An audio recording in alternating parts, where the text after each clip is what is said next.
Katie's milkshake brings all the boys to the yard. Well, love it in there. You seriously what we got? We need to go back there.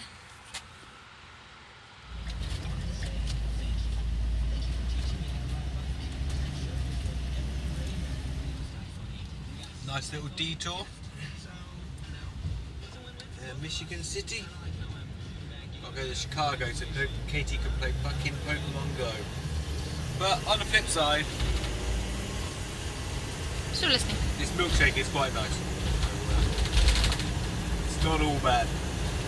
And I suppose I get to see the American scenery, so that's also not all bad.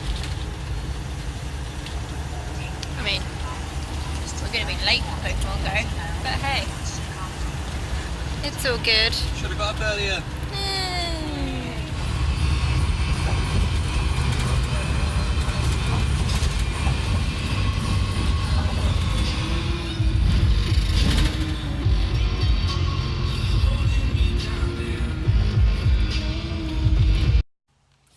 Yo! Hi. Welcome to the third vlog. I think we've made a success of this. We are a success story now. Hell yeah. Yeah, I think so too. Or you're a bunch of suckers for tuning in. I'm not sure which. Either or is fine with me.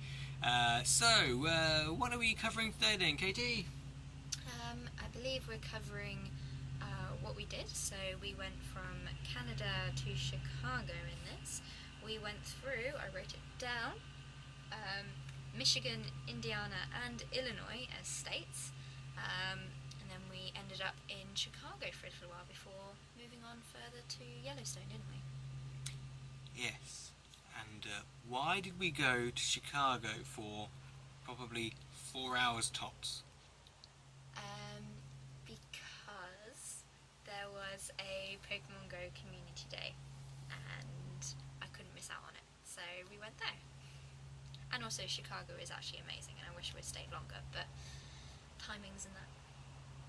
So I had to entertain myself while Katie was off doing this Pokemon Go thing, and I had to come up with some creative ways of doing so. So here's my effort at trying to stay entertained. I'm here at Chicago Zoo to bear witness to an unusual gathering of Pokemon nerds. That's right, there's a Pokemon Go festival thing on and there's a shitload of people here. I'm going to follow one in particular and see if I can learn a bit more about this strange creature known as a Pokemon Go player. Pokemon! The sun is out, it's a nice day, and the zoo is full of animals, humans and Pokemon Go players. There is the one I want to follow today. This specific creature just here. This is the one we're going to study.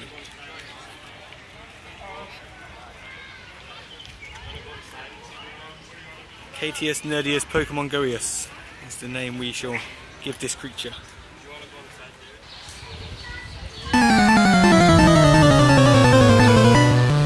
And here is a wild Katie taking shelter in the shade from the blistering heat of the sun. She's using all her nerd skills to catch as many of these rare, shiny Pokemon as she can, surrounded by other Pokemon nerds and wild animals. As she skillfully swipes to try and catch another shiny virtual pocket monster. The sad truth about this animal is that she's never actually played the original games, so doesn't understand true Pokemon. She's lots of nerds to play this game. Got this Katie nerd there that plays it. Heavy metal nerds there that play it. Foreigners that play it. How many different types of Pokemon nerds do you know? See, it's starting to get angry and aggressive. We should back away from it just to make sure he doesn't strike out.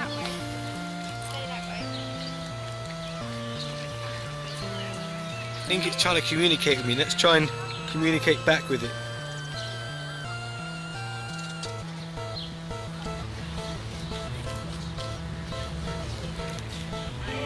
The Pokemon nerds can be identified by the cable dangling down from their backs.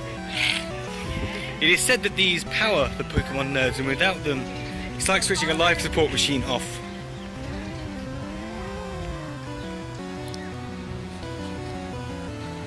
Pokemon nerds come in all shapes and sizes. This one, in particular, shares a lot in common with the mythical creature a succubus, as you can see. Very nice to look at, but you're never quite sure if it might bite your cock off or turn into some sort of multi-armed creature. Keep my distance. Try not to piss it off.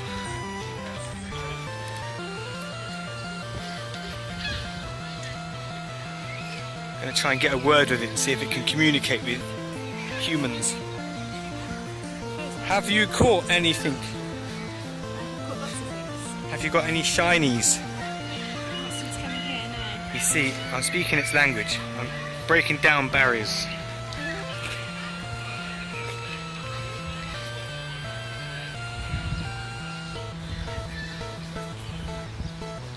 So I'll get some more probing questions. What's it like being a Pokemon nerd?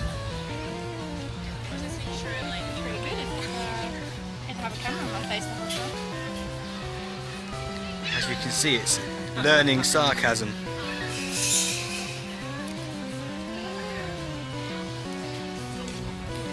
As well as the lifeline cords to keep them alive, you can also identify Pokemon Go nerds by the fact that they're always looking down at this screen, not paying attention to the world around them.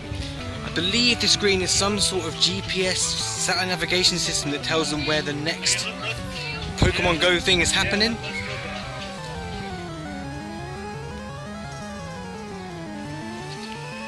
Like the common Pidgey, swathes of these Pokemon nerds blight the landscape.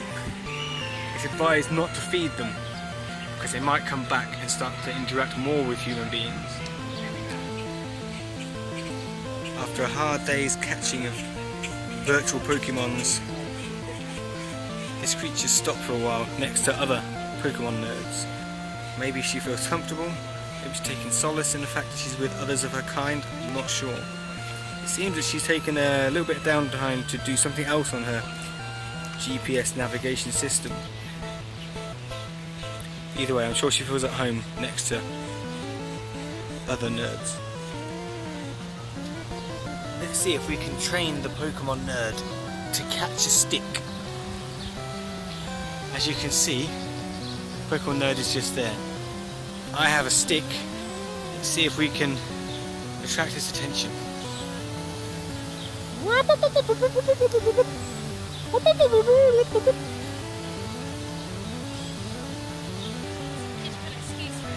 Ah, the dumb creature doesn't know what to do with a stick. Not to be expected really when the IQ is that less than... Ah, it's come back with a retort. Maybe let's try again with a bigger stick. Oh my god, it's attacking me. It's trying to stab me.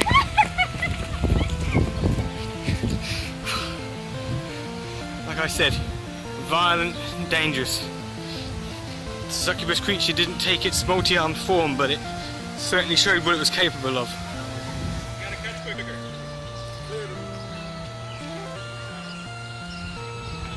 And now we can see that Katie, the Pokemon Go nerd, is trying to sign in, apparently, with some leader Pokemon Go nerd in order to get some sort of badge. It's a weird world. It's a very weird world. Tell me, how was it? How was it to speak to a leader nerd?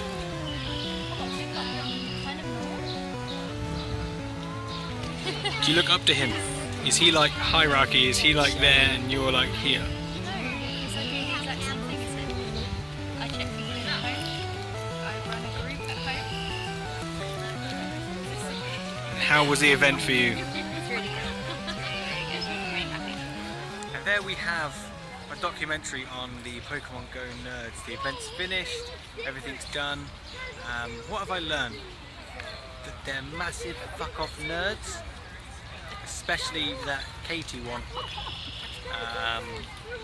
and I think it's a deep, dark world that us normal humans shouldn't enter into. So let's leave them to their events, and you know, maybe create a town, put them in there, wall it off, and leave them in there to fester and rot.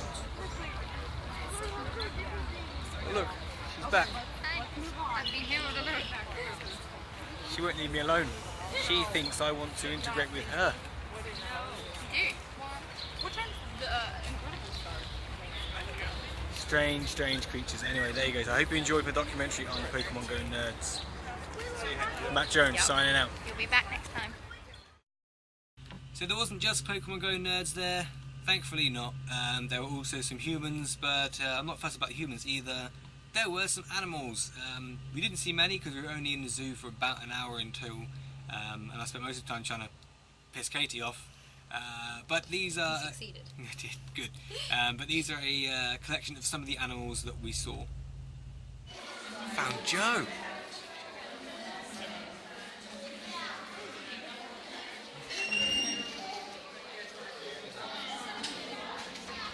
Bloody chipmunk going in the hedge. That is a chipmunk right there. That is cute as fuck.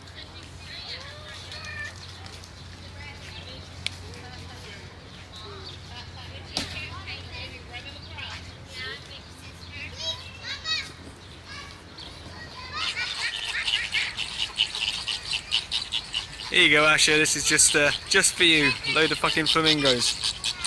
And they stink like shit.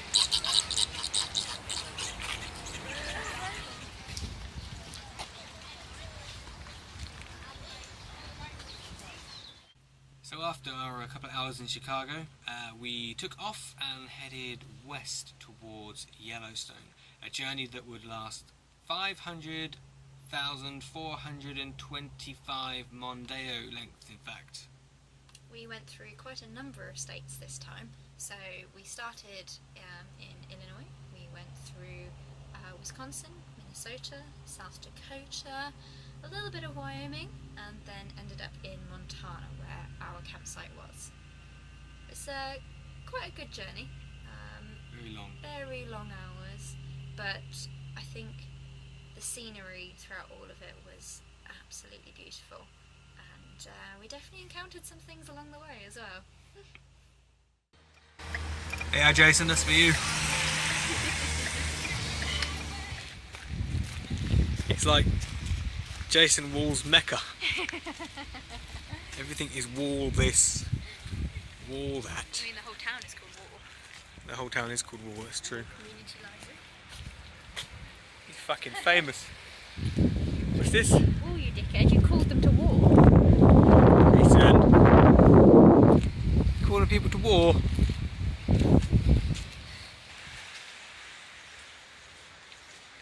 Been everywhere.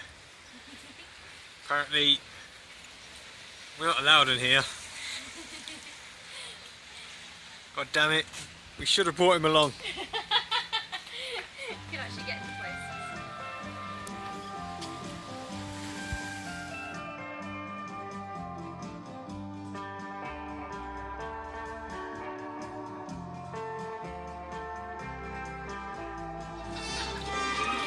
Here we are at Mount Rushmore, feeling really American.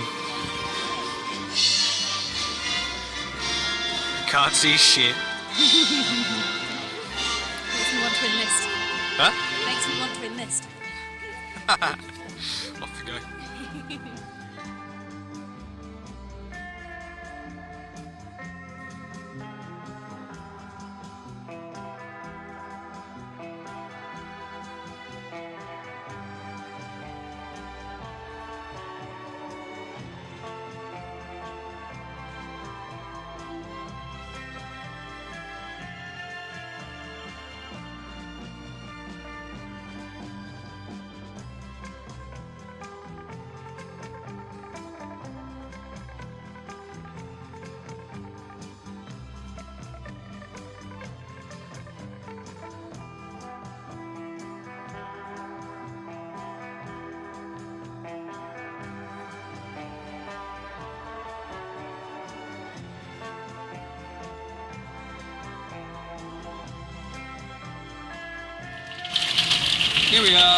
Caught in a hailstorm.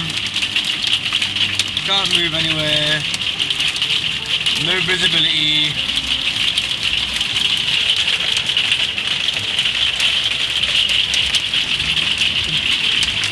Big old chunks of hail there.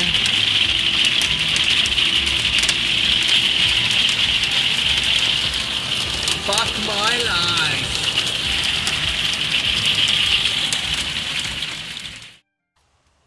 So yeah, that journey was long. Very long in fact. If you were to drive in a car from Banbury, you would end up in Serbia in the same distance. We did it in about 3 days, I think. We saw a lot, but it was a very tiring journey, and yeah, I was glad when we got to the end of it, to be fair. Travelling through the United States means we've seen quite a fair few things. We've also learnt a few things as well. So here's a rundown of our favourite things.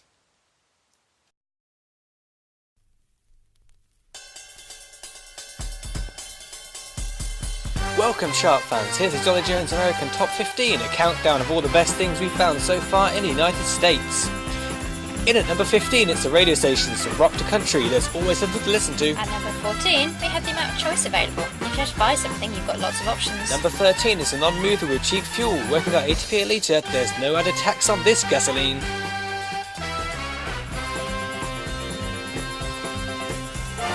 In at number 12, it's a new entry for the weather. We've encountered most of it and found it awesome. A non-mover at 11, it's the huge Walmarts. With canoes and guns, you'll find it all. At number 10, we have wide open spaces. Nothing says Lebensraum more than the horizon stretching as far as the eye can see. Up 5 places at number 9, it's the driving standards. Compared to the UK, they know how to filter into a lane. Number 8 is a non-mover with the regional Pokemon. Nothing says a great holiday more than catching those pesky pocket monsters. Speeding in at number 7 are the American roads. Long, straight, and not a speed camera in sight. Chasing its tail at number 6 are all the dogs we're seeing. They're man's best friend for a good reason.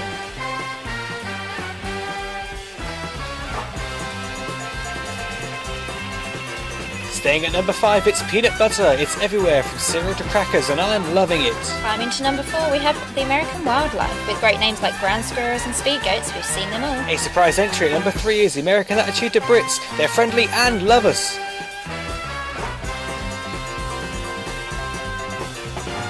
Just missing out on the top spot at number 2 are the national parks. They're bigger than some countries and they're simply breathtaking. Finally, in at number 1, to no one's surprise, is the American food. Big portions and full of flavour. We can't get enough of it. That concludes this edition of the Jolly Jones American Top 15 Countdown. Thanks for tuning in. Join us again next time for another countdown soon. Anyway, thanks for tuning in. That brings us to the end of this vlog. So look forward to seeing you again next time. If you have any questions, please send them to us and we'll do our best to answer them. In the next one, it is all going to be about Yellowstone. So what we did, what happened, and just generally us running around like Yellowstones like loons. All good? So yeah, hopefully you'll tune in for that one when it goes up in a couple of days' time. Alright, ciao for now. Bye. See you later.